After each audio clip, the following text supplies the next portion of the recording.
Oke. Ya, saya lanjutkan. Jadi kalau ada pulse transfer function, bagaimana kita mendapatkan pulse transfer function dari open loop sistem yang di situ ada dua komponen begini. Ada dua elemen yang dipasang secara cascade ya, berurutan.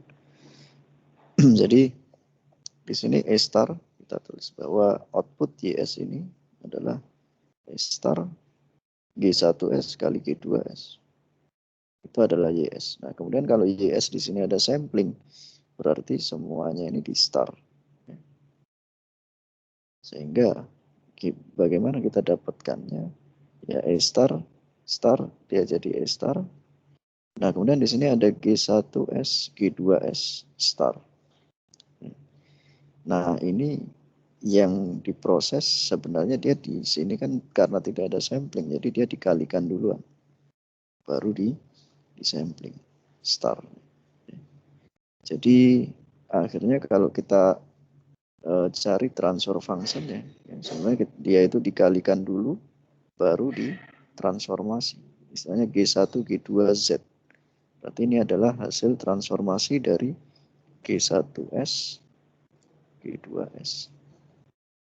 Nah, ini yang ditransformasi Z. Sehingga di situ dia jadi G1 G2Z. Jadi perkaliannya itu berlangsung di domain waktu continuous. Nah, ini akan berbeda ya, hasilnya kalau kita kalikan secara langsung G1 ditransformasi sendiri, ya terpisah ini ada dua, ada G1Z, ada G2Z. Nah, ini tidak sama dengan yang ini. Nah, ini yang menjadi catatan atau hal yang harus kita perhatikan kalau kita mendesain suatu sistem kontrol dengan dalam domain waktu diskrit atau digital.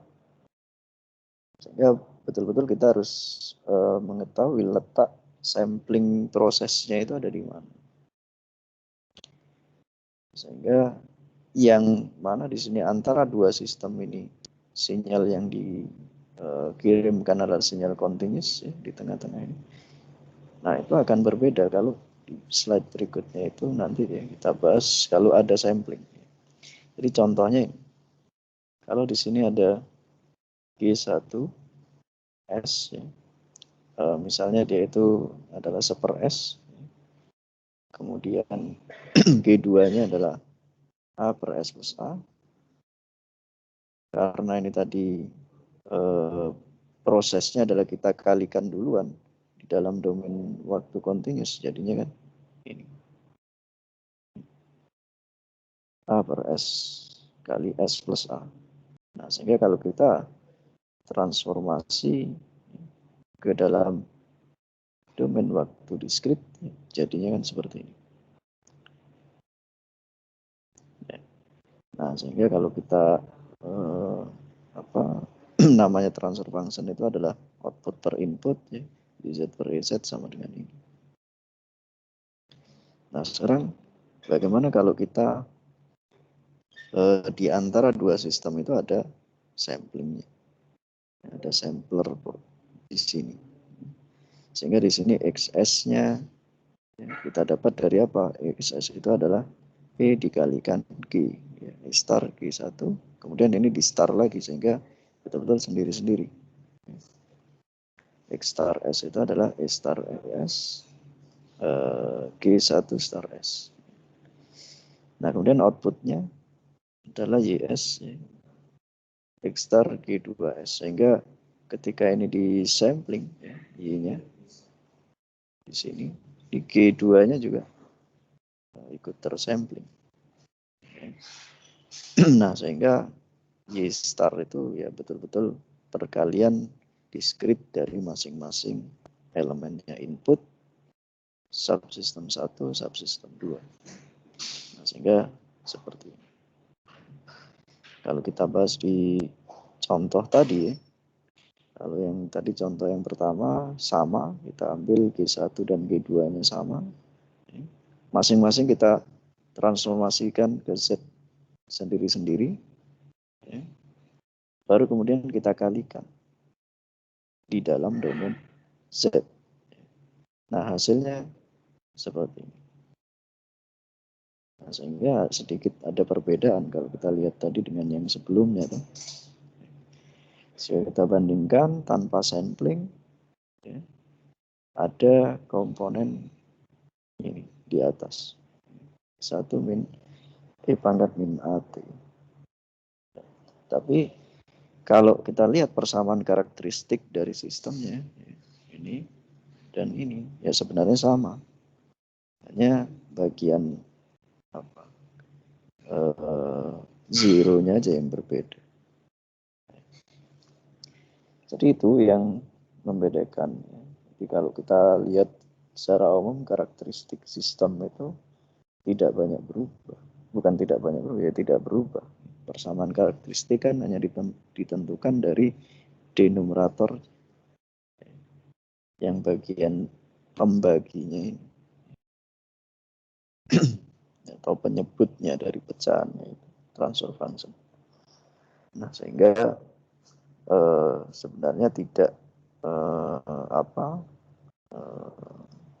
merubah karakteristik dari sistem, tapi polnya nggak berubah, ya, zero-nya yang berubah. Nah, ini ada sedikit perbedaan yang mana untuk kita menganalisis nanti lakukan stability test dan seterusnya, sebenarnya kita lihat persamaan karakteristik.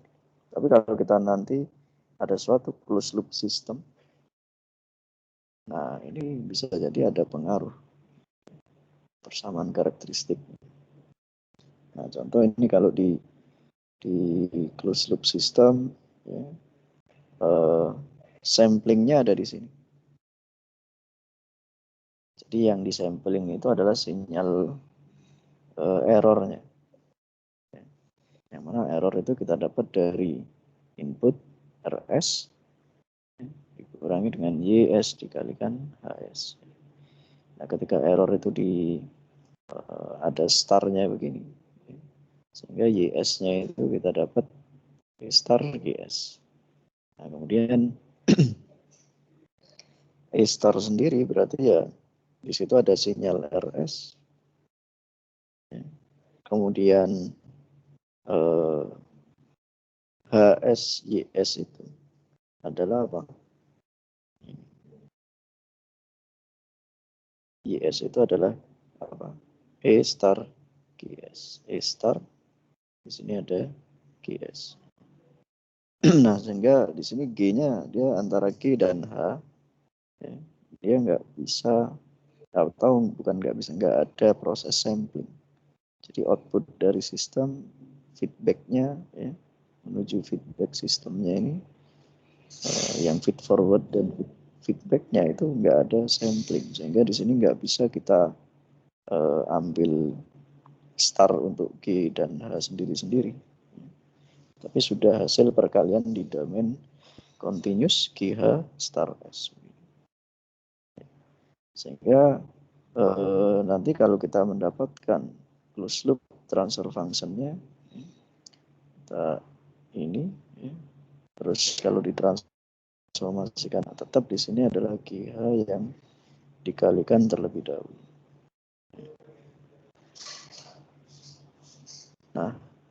Nah, ini nanti jadi tugas dari teman-teman. Sebenarnya di buku itu ada, tinggal bagaimana teman-teman nanti memahami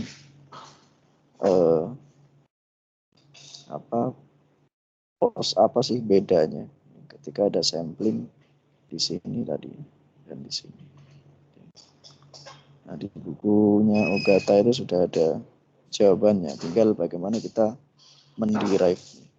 Seperti ini tadi sebenarnya prosesnya. Kita amati betul di mana proses sampling dan apakah perkalian itu kan, kalau satu sistem itu dikalikan berarti kan dia urutannya serial. Nah, hubungannya ini secara continuous atau discrete. Nah, itu yang membedakan. Nah, kalau ini hubungannya secara discrete. Oke, itu tugas ya, untuk kita diskusikan di minggu depan. Nah, kemudian kestabilan dari sistem di domain waktu diskrit. Nah, kestabilan sistem di domain waktu diskrit ini kita lihat apa? Karakteristik equation. Nah, dari karakteristik equation polinomial Z ya, kita buat strukturnya jadi seperti ini ya. Z pangkat N dan seterusnya sampai Z pangkat 0 ya, bergantung ordernya berapa N-nya. Nah, kemudian kita buat tabel ya, yang mana tabelnya itu elemennya yang baris ganjil genap ya, itu nanti adalah elemen yang dari row yang sebelumnya, row yang satu katakannya, tapi dia reverse order, kebalikan urutannya. Nanti kita lihat tabelnya.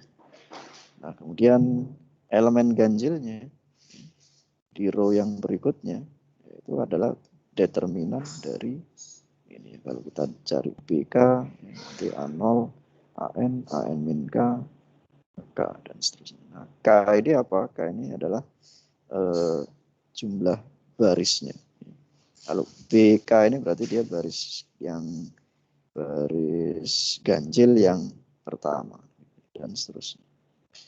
Nanti C, ya, ada D, dan seterusnya. Nah, sehingga kalau dibuat tabel ya, tadi koefisien itu kita tulis dari kiri 0, 1, 2, sampai AN. Kemudian yang sebaliknya, yang baris yang genap ya, nah ini AN sampai A0. Nah, kemudian di sini ada B. Ya. Tadi kita cari dari apa determinan, kita lihat tadi determinan.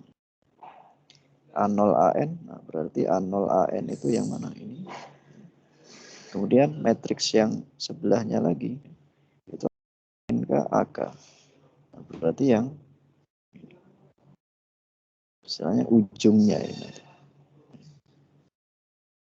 Nah, kemudian kalau kita cari C, ya, berarti kita lihat B sama B. Kalau ada D, nanti ya kita lihat C sama C dan seterusnya. Nah, setelah kita dapat tabel ini ya, seperti kalau teman-teman belajar tentang Routh-Hurwitz, ya. Kalau Routh-Hurwitz itu untuk yang continuous, ya, domain S, ya, frekuensi yang continuous. Ya. Nah, kalau ini kriterianya bagaimana? Jadi ada syarat cukupnya itu ketika semua nanti akar-akarnya itu adalah di dalam unit circle, karena kalau di Z itu kan dia jadi koordinat polar ya, di dalam lingkaran sebesar 1. Nah, artinya dia di dalam sini itu kan stabil poolnya atau akar-akarnya. Nah, kapan? Ketika F dimasukkan 1, dia lebih besar dari 0. Yang kedua, ketika nanti bergantung ordernya, kalau ganjil berarti dia dikalikan min 1, dimasukkan min 1 juga harus lebih besar dari 0. Dan koefisien mutlak A0 yang paling depan dan yang paling belakang. Kalau kita lihat dari bentuk ini tadi, yang paling depan AN dan yang paling belakang itu harus lebih besar ya. Harus lebih besar ini, yang A0 yang belakang. Yang depan, yang belakang yang A0. Nah, begitu juga nanti B0 dibandingkan determinannya. Nah, ketika semuanya ini terpenuhi, baru dia disebut stabil. Atau semua akar-akarnya itu dia berada di dalam unit circle. Nah, ini ada contoh-contoh di bukunya Dogan Ibrahim. Teman-teman silakan nanti dibuka di buku itu. Nah, itu ada ini tugas ini ya, nanti teman-teman kalau di sini ada order 3 Z-nya 3, 2, 1, 0. Nanti bikin tabelnya, kemudian dites tadi, dimasukkan. Iya Pak, sorry. Nanti dimasukkan syarat-syaratnya ini tadi, dites. Yang jelas ini kan ada A0 harus lebih kecil dari AN. Kalau kita lihat di sini AN-nya kan 1, A0-nya min 0,1. Nah, ini berarti terpenuhi kan itu. Nah, tinggal yang lain. Nah, ini nanti jadi tugas teman-teman dari persamaan karakteristik ini. Nah, ada pertanyaan mungkin sampai ke sini sebelum saya lanjutkan.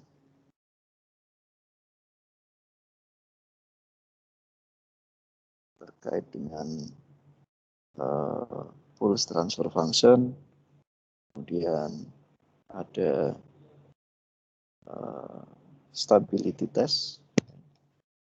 Kemudian kalau nggak ada pertanyaan saya lanjutkan. Gimana lanjut?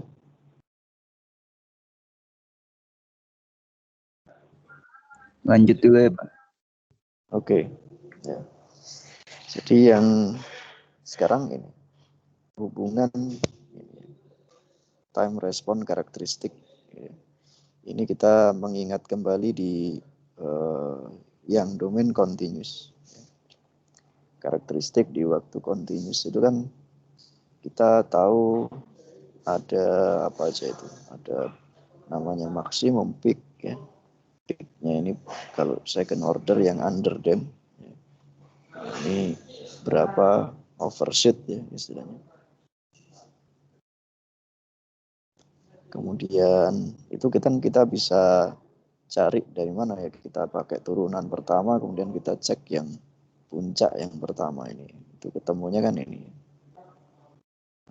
maksimum peak itu E pangkat min zeta pi per 1 min zeta kuadrat. Ini dari mana? Di bukunya Ogata ada penurunannya, bisa ingat-ingat lagi itu. Kemudian waktu pertama dia mencapai puncak itu peak time pi per omega d. Kemudian waktu dia pertama memotong mencapai 1 ini steady-nya itu rise time di beta per omega d. Tapi beta itu apa? Beta itu ini tan inverse ya, dari omega d. Omega d itu apa? Omega n kuadrat akar 1 min zeta kuadrat. Ini kan dilihat dari apa? Karakteristik persamaan karakteristiknya ini tuh. Kita cari akar S1 2-nya itu. Oke. Rumus min B plus minus akar B kuadrat min 4AC per 2A. Kita dapat ini omega D itu apa? Kalau istilahnya di second order system yang under dam ya. Jadi ada redaman. Jadi awalnya itu dia sebenarnya kalau dia tidak teredam ya betul-betul terlihat seperti apa? Gelombang sinusoidal atau kosinus atau apalah. Tapi dia amplitudenya itu ya di antara nilai steady-nya itu. Kalau nilai setanya itu nanti sama dengan 0 atau undamp. Nah, kalau ada redaman tapi kecil, nah lama-kelamaan dia teredam menuju nilai steady-nya. Nah, tapi masih terlihat di sini ada gelombangnya begini. Tapi kalau yang overdam ya nggak kelihatan. Jadi betul-betul seperti first order system, tapi dia lambat, transient. Nah, dari situ ya, kita dapat spesifikasinya ini. Waktu dia betul-betul mencapai steady-nya itu settling time kapan? Nah, ada kriteria di sini, ada plus minus. Ya, ini lebihnya ya, ada kalau dia berosilasi di sini nih. Dia di dalam rentang plus minus 2%. Nah, kita dapat ini dengan bisa dihitung manual. Kita mau cari berapa di sini. Dan kalau yang 5% dia 3 per zeta omega n. Sehingga tahu kalau di sistem yang orde pertama itu kan ada 3 tau atau 4 tau, ini 3 tau. 3 kali time constant. Sehingga time constantnya itu ibaratnya hampir sama dengan zeta. Ini maksudnya mendekati zeta omega 1 per zeta omega n. Nah, ini di waktu continuous. Nah, sekarang kalau di waktu discrete bagaimana pertanyaannya? Nah, dari sini sebenarnya ya tetap kita melihat bentuk umum model matematis dari sistem orde kedua ya, yang nanti kalau dia itu underdamped. Jadi dia ada pool di sini yang istilahnya apa? Ada kompleksnya, ada komponen realnya, ada komponen imajinernya. Nah, di sini ada J dikeluarkan ya. Sebenarnya kan B kuadrat min 4AC. B kuadratnya apa? Zeta kuadrat omega n kuadrat dikeluarkan. Yang omega n-nya. Jadi omega n nanti di sini B kuadrat min 4 AC. Nah, di sini dibalik jadi supaya keluar C-nya itu. Nah, ini kan yang disebut dengan omega D tadi. Nah, sehingga kalau ini S itu kan sama dengan ini. Z itu kan sama dengan E pangkat ST. Karena T-nya itu adalah periode samplingnya. Sehingga kan kita bisa masukkan S-nya itu kita masukkan ke sini. Sehingga dia E pangkat min zeta omega n T. Ya, min zeta omega n dikalikan T. Ini adalah komponen realnya atau magnitude-nya. Kemudian ini imajinernya ini jadi apa? Jadi komponen sudutnya atau fasanya. Sebenarnya dia juga ada dikalikan dengan T juga. Nah, sehingga ini adalah fasanya atau sudutnya. Magnitude atau angle. Nah, atau kalau di dalam koordinat polar atau bilangan kompleks yang dinyatakan dalam bentuk polar, dia itu ada R sudut theta begitu. Nah, karena di sini tadi plus minus ada 2 ya, di sini juga plus minus. Nah, kemudian R itu sendiri apa? R itu adalah ini. E pangkat min zeta omega nt. Atau kalau kita pengen hilangkan E-nya dia di len. Ya. Di sini jadi len R sama dengan apa? Kalau ini ada minusnya berarti di sini minus zeta omega nt. Atau ini. Nah, dari situ kita tahu juga apa tadi theta. Theta itu adalah ini, sudutnya.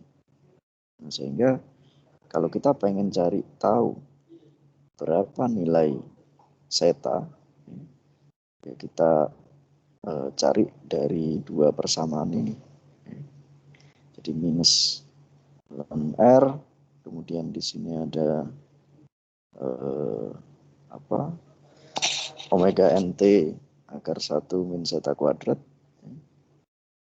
Ini kita cari omega n-nya itu kan nanti kalau kita cari omega n nanti theta-nya kan ada di bawah sini. Nah, sehingga nanti dari persamaan ini di sini ada kuadratnya ya. Ini di sini ya, dipindah ini dicari persamaan ini dari persamaan ini dan ini. Kita dapatkan ini. Nah, setelah kita dapat ini, berarti kan kita bisa cari nilai zeta-nya. Di sini ada zeta. Ya. Cuman kan ini perlu dikuadratkan dulu, ya, sehingga nanti diakar lagi, baru ketemu nanti nilai zeta-nya. Dapat ini. Nah, omega n. Ya. Dari mana kita dapat omega n? Nah, di sini ada, kita tahu zeta. Di sini ada zeta omega n. T itu adalah minus ln R. Nah, kita masukkan ini ke sana, setanya.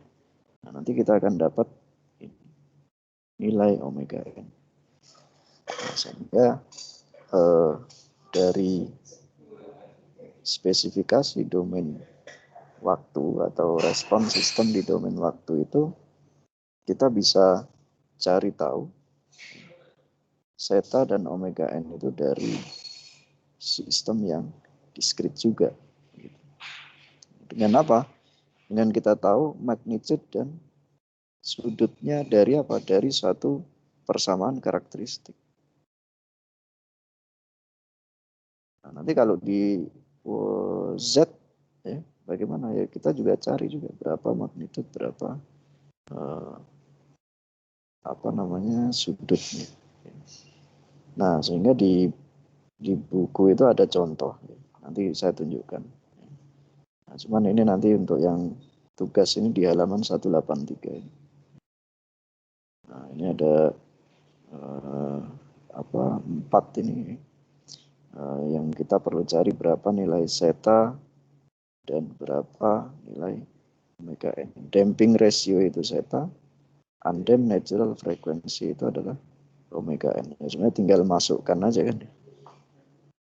Dari sini tadi berapa sudut dan berapa magnitude. Nah, sampai sini ada pertanyaan apa enggak? Gampang ya, masih. Hanya mereview yang di continuous, kemudian kita lihat yang digital.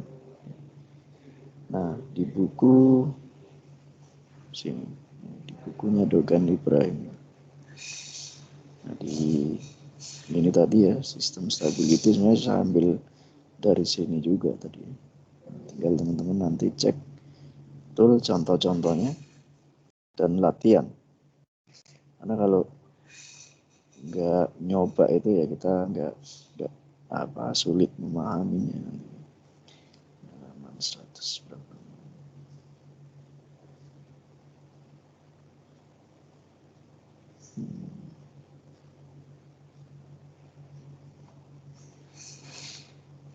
Nah, ini tadi. Nah, ini ada contoh. Ya, jadi kalau ada Z kuadrat min Z plus 0,623 ini. Kemudian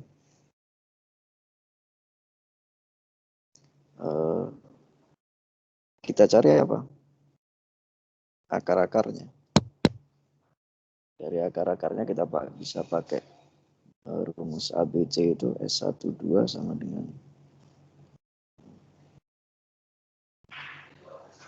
min B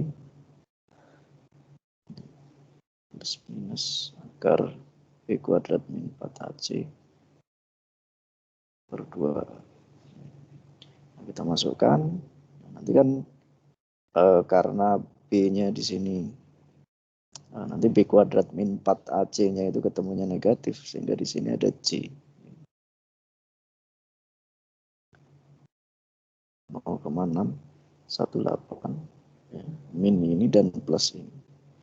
Nah, dari sini kan sebenarnya kita bisa dapat magnitude-nya,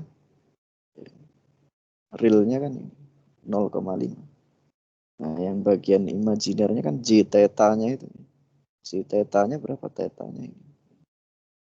Nah, sehingga dari situ tinggal kita masukkan aja. Omega n-nya tadi apa persamaannya tadi.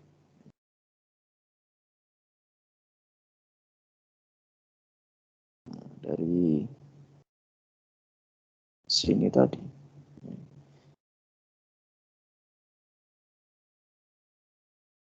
Kalau T-nya 1, ya, dianggap T-nya 1, dimasukkan seperti akar ln R. R-nya tadi realnya berapa? Ketemunya 0,91. Sampai sini ada yang ditanyakan?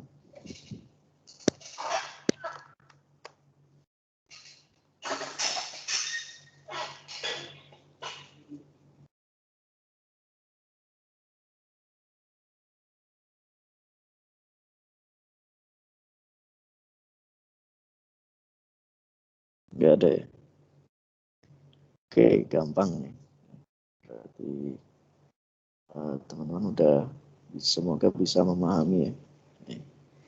Jadi dari apa yang kita bahas ini tadi, ini slide saya udah nge-hang begini.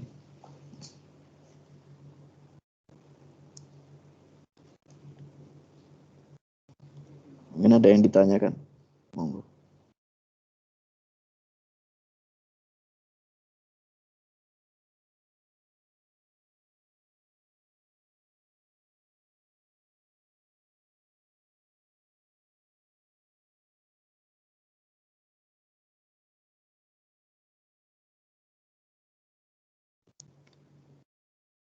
Oke, kalau nggak ada, berarti cukup nih kuliahnya nih. Udah selesai. Pak, mau bertanya untuk slide-nya nanti ditaruh di classroom apa gimana, Pak? Iya, di classroom ini nanti saya upload setelah ini. Baik, makasih, Pak.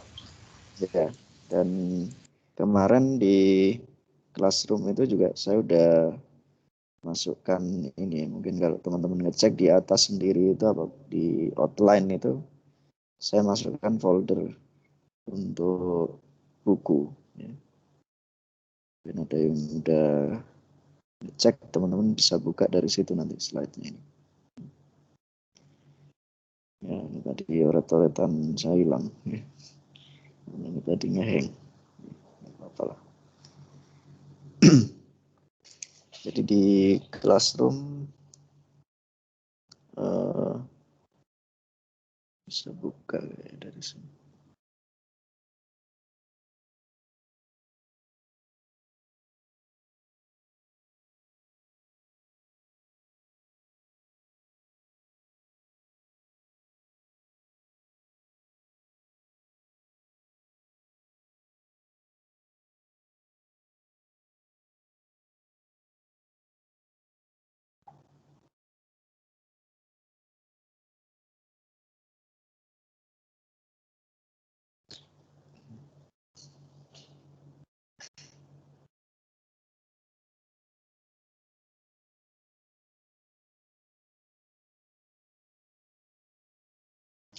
Oke lah, nanti apa?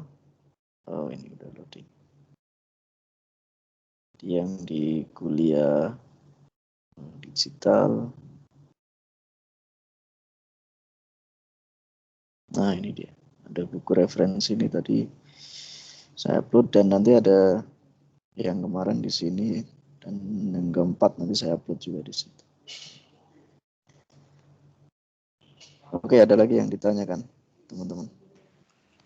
Izin bertanya, Pak. Saya ingin Ya. bertanya terkait dengan stability, Pak. Iya. Kalau di Ruth Hurwitz kan biasanya di soal-soal itu kita disuruh mencari range K supaya sistem stabil. Ya. Apakah di juri bisa digunakan seperti itu, Pak? Bisa. Ya. Mas siapa yang tadi ya yang nanya? Erlangga, Pak. Erlangga ya. Bisa, Mas Erlangga ya. Jadi di buku itu ada contoh juga yang seperti itu. Di bukunya Dogan Ibrahim tadi. Jadi sama, sebenarnya kan kita untuk mencari batas stability. Jadi kalau kita melakukan stability analysis, ada istilahnya itu absolute stability. Nah, stabil yang betul-betul ya absolut dimanapun, bukan dimanapun ya, dia betul-betul mutlak stabil.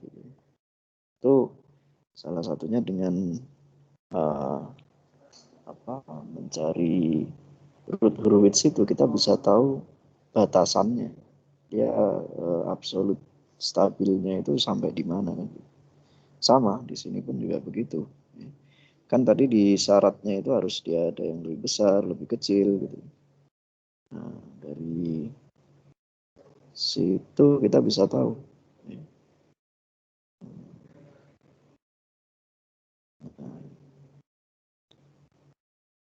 Dan sebenarnya bisa juga dari yang discrete ini ya, kita bawa ke continuous dulu. ditransformasikan ke S. Namanya bukan transformasi. Oh ya, transformasi, bilinear transformation kalau transformasi. Nah, jadi kalau dengan juri tes ini tadi, ya, di sini ada contoh. Nah, ini dia. Ada karakteristik equation dari satu sistem seperti ini. Ini closed loop ya, biasanya. 1 plus GZ. Nah, di sini kan ada K ini. Nah, ini kita jabarkan, ya. Kita dapat karakteristik equation-nya kan ini. Nah, di mana K-nya harus lebih besar dari 0. Dari mana? Kalau kita lihat di sini, nggak kelihatan sebenarnya.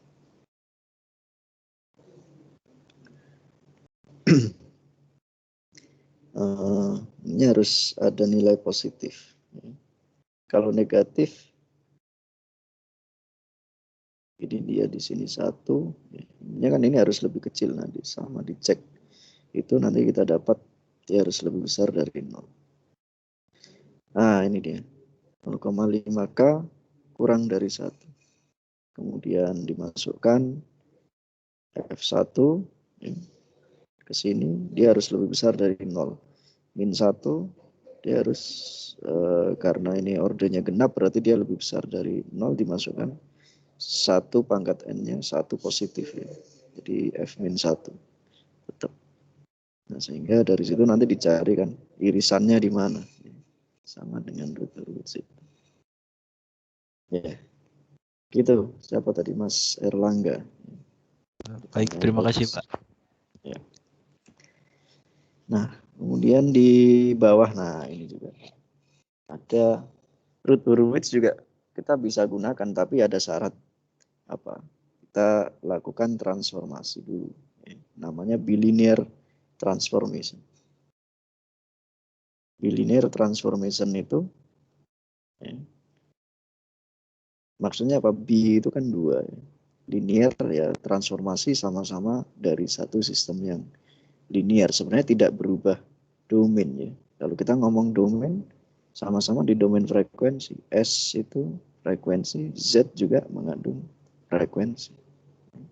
Nah, tapi dari Z kita bawa ke S, ini namanya ada bilinear transformation.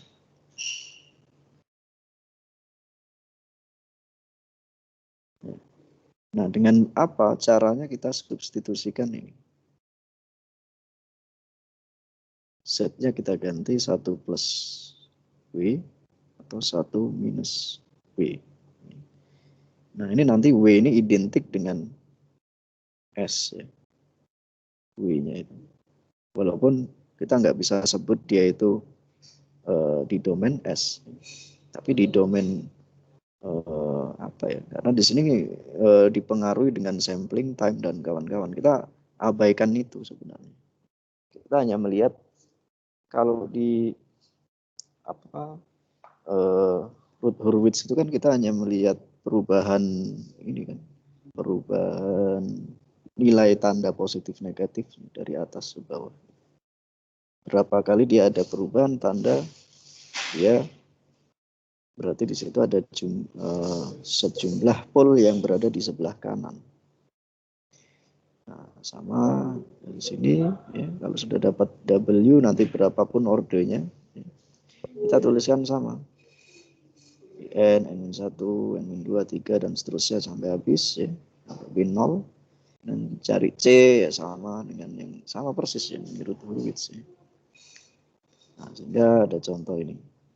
Kita masukkan dari sini.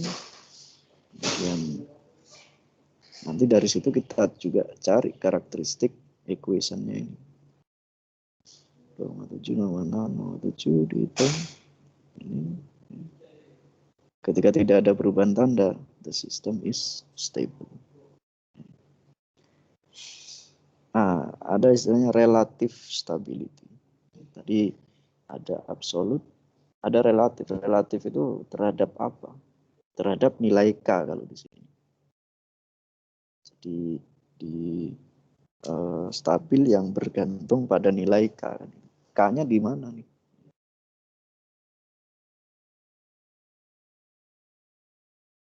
Gitu, ada lagi pertanyaan dari yang lain? Silakan.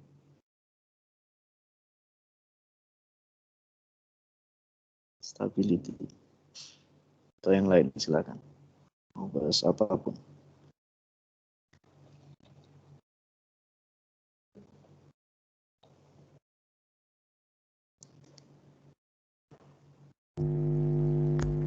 Oh, misi Pak.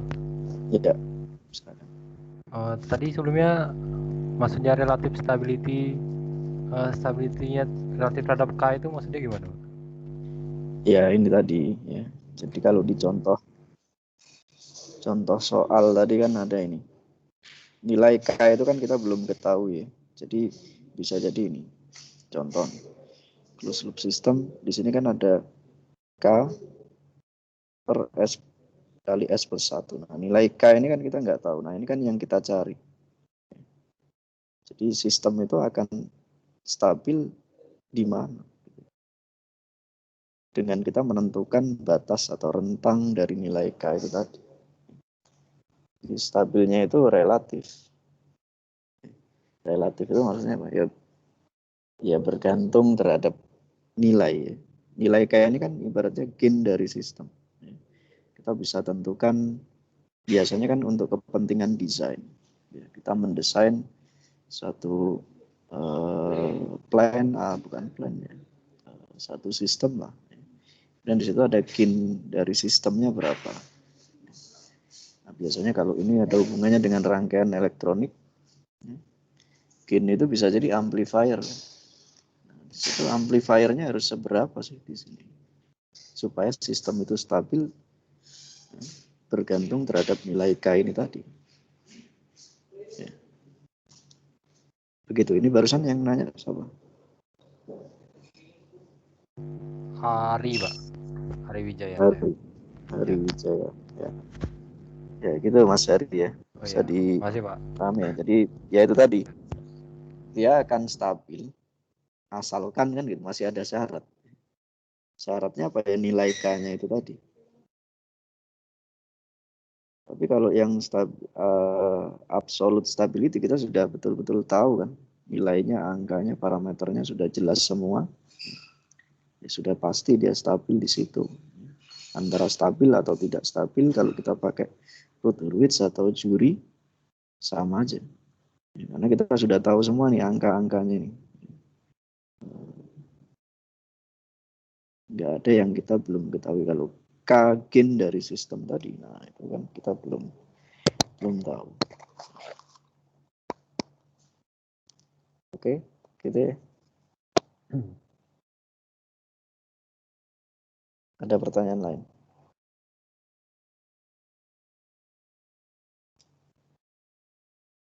Ya, ini nanti yang menarik itu kan ini.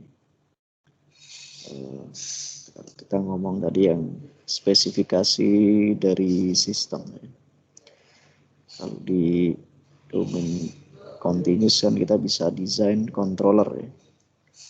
Kita misalkan ada controllernya PID, teman-teman udah belajar di dasar sistem kontrol. Kalau saya ingin spesifikasi dari sistem itu overshootnya sekian, redamannya sekian, sehingga berapa nilai KP, KI, KD-nya. Nah dari sini juga bisa begitu. Kalau kita PID di domain waktu discrete, ya, kita bisa desain dengan analitik secara analisis. Oh nanti saya mau omega n-nya berapa, nilai zeta-nya saya desain mau berapa. Nah, dari situ nanti fungsinya kita mempelajari untuk kepentingan desain. Begitu juga stability tadi untuk kepentingan desain juga.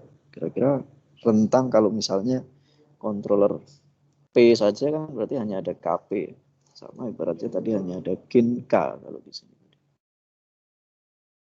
Dari gain K itu apakah dia memenuhi stability? Kalau saya mau adjust mau tuning, nggak boleh melebihi berapa atau harus di dalam range berapa sih? Ini itu kepentingan. Kalau sudah jelas kita tahu semua begini, misalnya seperti contoh ini, ya itu artinya kita kan bukan mendesain controller, hanya sudah ada sistemnya, kita cari dia stabil atau tidak. Oke, ada lagi pertanyaan dari yang lain?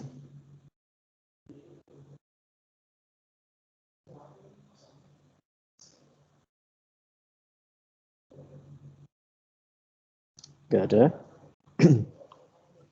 Pak, permisi Pak, mau bertanya. Ya, silakan. Siapa namanya? Kan tadi kan kestabilan rutin itu syaratnya itu koefisien persamaan karakteristiknya kan harus positif. Misal ada satu aja yang negatif itu berarti sistemnya langsung tidak stabil, Pak. Iya, betul. Ya. Oh. Ya, jadi begitu. Memang harus seperti itu kriterianya. Iya Pak, terima kasih Pak. Ya. Jadi syarat itu kan macam-macam, ada ini sampai apa tadi, ada berapa syarat itu tadi. Katakan ini. Nah, ini semuanya harus terpenuhi. Katakan sudah menghitung ini semua terpenuhi, tapi yang paling bawah sendiri ini dia tidak terpenuhi, ya berarti dia tidak stabil. Dan kalau di Ruth Hurwitz ya,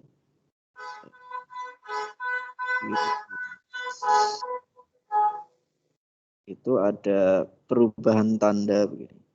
Ada satu kali aja sebenarnya sudah, ya itu ya tidak stabil. Apalagi ada lebih dari satu.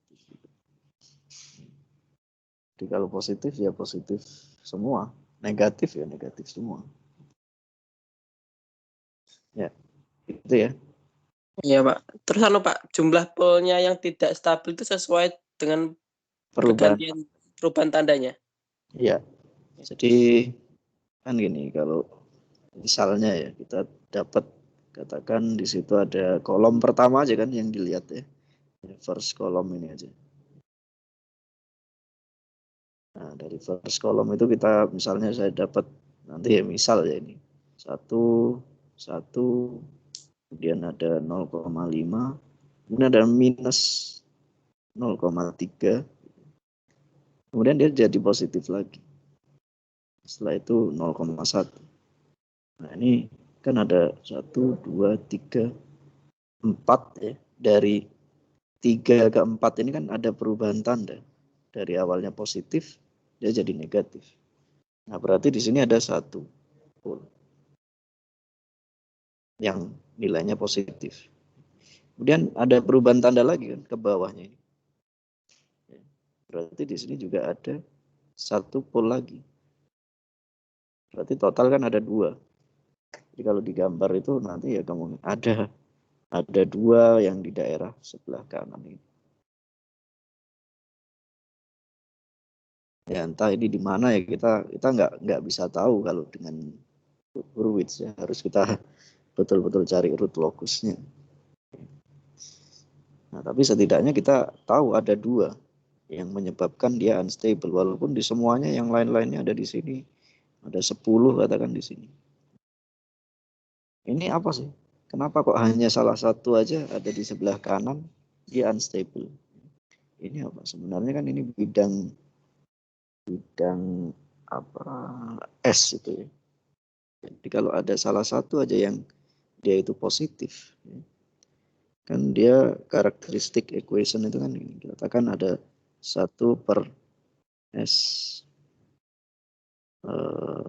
plus A, sehingga terus ini ditambah lagi 1 per S min B. Nah, S plus A ini kan kalau kita transformasi Laplace inverse itu jadi apa? Dia kan sama dengan E pangkat min AT UT.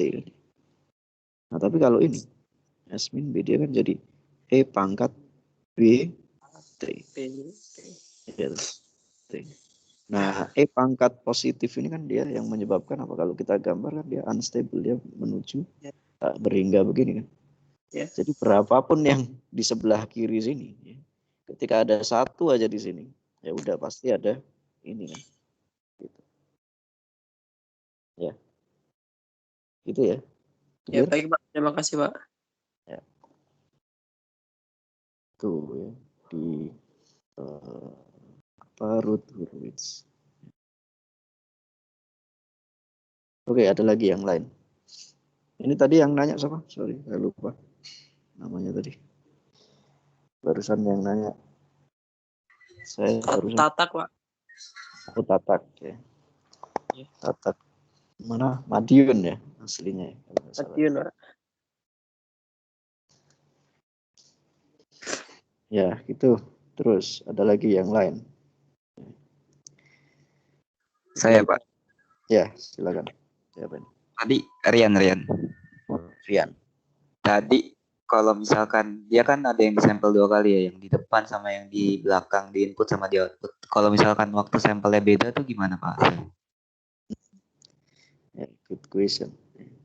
Kalau waktu samplingnya berbeda, ya akhirnya kan ini mana tadi?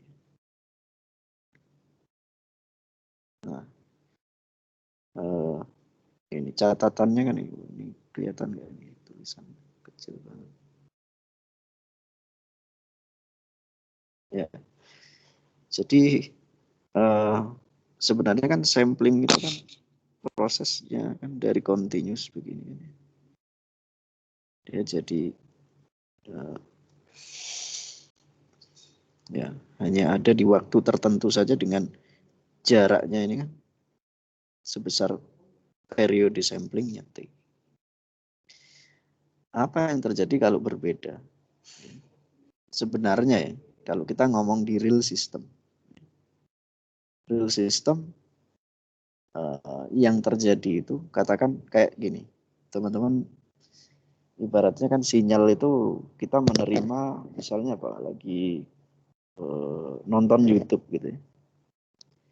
Nonton YouTube, data yang dikirim itu kan kebetulan kalau YouTube itu kan ada buffer ya, ada buffering.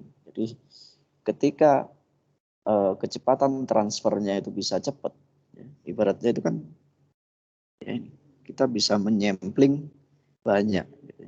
Kemudian kita kumpulkan di buffer. Kemudian kalau kita jalankan, ya dia nanti tinggal running gitu aja. Nah, tapi kalau ini sinyal kontrol, sebenarnya kalau secara teoritis, sampling time itu harus mutlak sama periode sampling period. Nah, tapi yang terjadi ya, biasanya katakan ini saya punya sinyal ya, kemudian ini ada modul analog to digital converter. Di sini ini kan terjadi proses sampling. Di sini katakan samplingnya itu dia periode samplingnya setiap 0,01. Tapi di sini saya punya sistem ya, atau PC yang mana PC saya ini bekerjanya setiap 0,1. Artinya apa? Di sini ada sampling, ibaratnya di depan ini. Kemudian yang di sini, yang ini. Nah, tetap sebenarnya yang bekerja itu ya yang lebih lambat ini. Kalau ini lebih lambat ya. Kalau kita ngomong periode waktu ya lebih lama kan. Lebih besar itu kan lebih lambat. Kalau ini lebih lama, it's fine. Oke. Artinya apa? Seperti kita nonton YouTube tadi. Ketika data yang di komputer itu kita running itu ya dengan transfer rate-nya atau kecepatan internet kita itu lagi kencang ya, ibaratnya kan yang di sini. Tapi di komputer kita runningnya ya tetap per detik itu aja kan. Artinya apa? Datanya nggak ada yang hilang. Artinya tetap kita bisa running. Tapi kalau sebaliknya yang terjadi, kalau yang di sini itu lebih lambat, katakan di sini 0,1, di sini mintanya 0,01. Ya, di sini yang problem. Komputer minta data lebih banyak atau lebih cepat daripada I/O-nya atau analog to digital converter. Nah, yang begini ini problem. Dari sisi signal processing-nya tadi. Nah, ini yang disampling siapa? Saya nggak tahu nilainya. Kalau kita ngomong sampling itu kan ada nilai yang undefined di antara ini katakan T, ini 2T periode yang samplingnya. Di tengah-tengah ini berapa? Kita kan nggak tahu nih. Ada undefined number. Tidak terdefinisi nilainya. Maksudnya kalau kita mau sampling lebih cepat lagi ya nggak bisa. Nah, yang ada biasanya di sini itu ada analog to digital begini ya. Kemudian di situ ada namanya zero orderhood. Ya. Di sini ada Z. Yang kemarin sebenarnya kita pelajari dia di hold ya. Supaya ada nilai itu dia dipertahankan begini. Dan kalau nanti di sini begini, ini begini. Terus ini di sini dipertahankan begini. Sehingga begitu sampling rate-nya tadi lebih kencang bisa jadi ngambil yang di sini, tapi kan sama aja.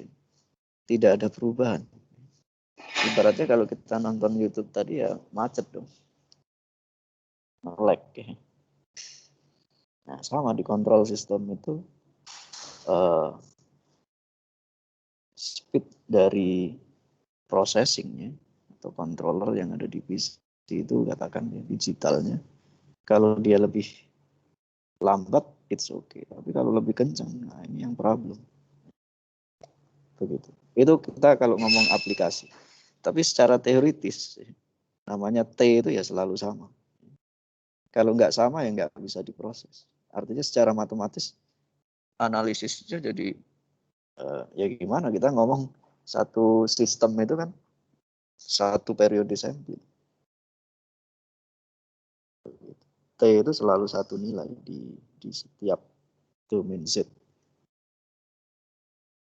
Nah, tapi kalau dari sisi practical case, nah, bisa seperti itu. Artinya Z itu nanti ya sampling periodnya yang kita pakai yang atas ini. Kalau ada satu yang lebih cepat, ya yang lambatnya ini yang kita harus refer, kita jadikan dia sebagai periode sampling dari sistem. Yeah. Very good question. Siapa tadi, Mas? Siapa tadi? Namanya saya lupa. Riyad. Oke. Itu menarik ya. Jadi kalau teman-teman memang kita ngomong kontrol sistem ini harus banyak-banyak imajinasi ya. Kalau kondisi seperti ini apalagi pandemi begini. Makanya ini semoga lah nanti kita segera kembali normal gitu ya. Supaya di lab itu aktivitas bisa ya mungkin nggak senormal dulu itu ada lah gitu. Aktivitas praktikum melihat betul gitu. Catatannya itu kita kuliah itu dikontrol matematis begini ini. Terus grafik, matematik gitu. Tapi ya kita bisa mungkin itu juga menyentuh bumi lah, menginjak tanah, membumi. Kita tahu juga praktikalnya itu bagaimana, practical case. Sehingga ya kita sebaik apapun kita melakukan analisis, ya, tapi kita nggak ngerti case-nya, realnya bagaimana, ya fail juga. Sebaliknya kita ngerti juga praktikalnya aja kita nggak ngerti teoritis, ya sama aja bohong juga. Ini harus ada ya sedikit balance. Walaupun yang purely kalau sekarang di ITS itu ada fakultas vokasi, yang purely praktikal sebenarnya nggak pure juga, mereka juga sarjana ya, lulus itu udah D4 juga kan sekarang. Fakultas vokasi. Ini bukan sekedar tahu praktiknya, tapi ya harus tahu juga teoritis. Nah, mestinya teman-teman yang S1 ini ya lebih ke arah desain, bagaimana kita mencari problem yang spesifik, yang baru gitu. Intinya ke arah scientific, ke arah riset, penemuan, innovation, dan seterusnya. Kalau di applied ya, atau di vokasi tadi, vocational, itu ya betul-betul applied-nya. Ada metode A, B, C, bagaimana implementasi. Ya inovasi ada juga, cuman bukan something new, something different, new algorithm, enggak seperti itu.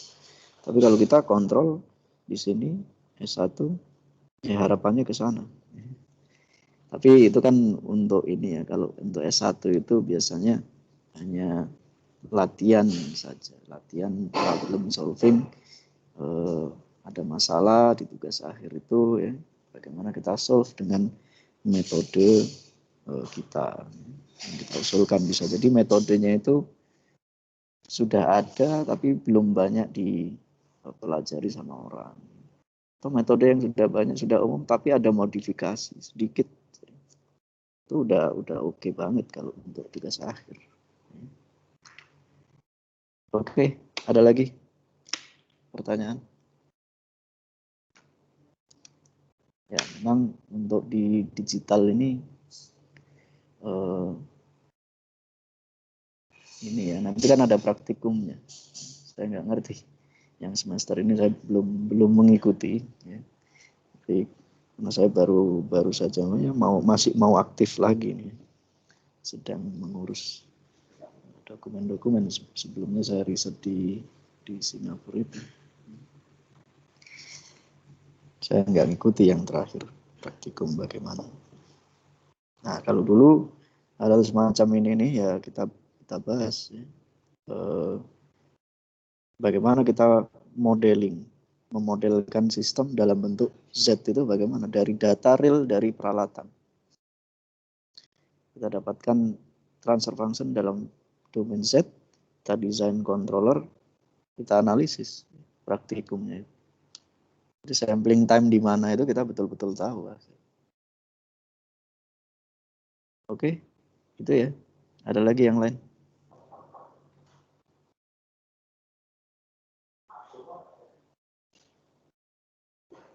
Ada lagi pertanyaan?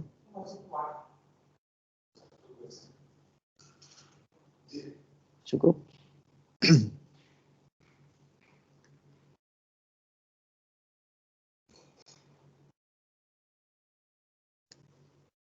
Cukup ya, mungkin untuk diskusi kita hari ini. Ini udah jam berapa? Masih banyak sebenarnya waktu. Kalau nanti ada yang perlu ditanyakan, saya nggak ngerti, kemarin ada grup WhatsApp ya kalau nggak salah. Saya tanya lah teman-teman. Kalau misalnya ada pertanyaan silakan aja raise pertanyaan di WhatsApp, silakan. Nanti dari tugas-tugas itu ada kesulitan, ya silakan juga. Kalau ada yang ditanyakan, namanya kami ini mendidik ya. Mendidik itu berbeda dengan ngajar. Kalau ngajar itu kan wis pokoknya kalian saya ajari ya wis kan. Kalau mendidik ya ada tanggung jawab kalian setelah lulus kuliah ini bisa apa kan. Ilmunya nanti di masyarakat berguna nggak sih kita belajar begini-begini ini? Ya pastinya berguna, cuman ya itu tanggung jawab kami itu pendidik itu sampai di sana mesti. Oke, kalau nggak ada pertanyaan itu mungkin yang bisa saya sampaikan. Ya. Sekali lagi tetap semangat ini teman-teman di kondisi seperti ini. Ya. Terkait tugas nanti kita bisa diskusi lebih lanjut. Mungkin saya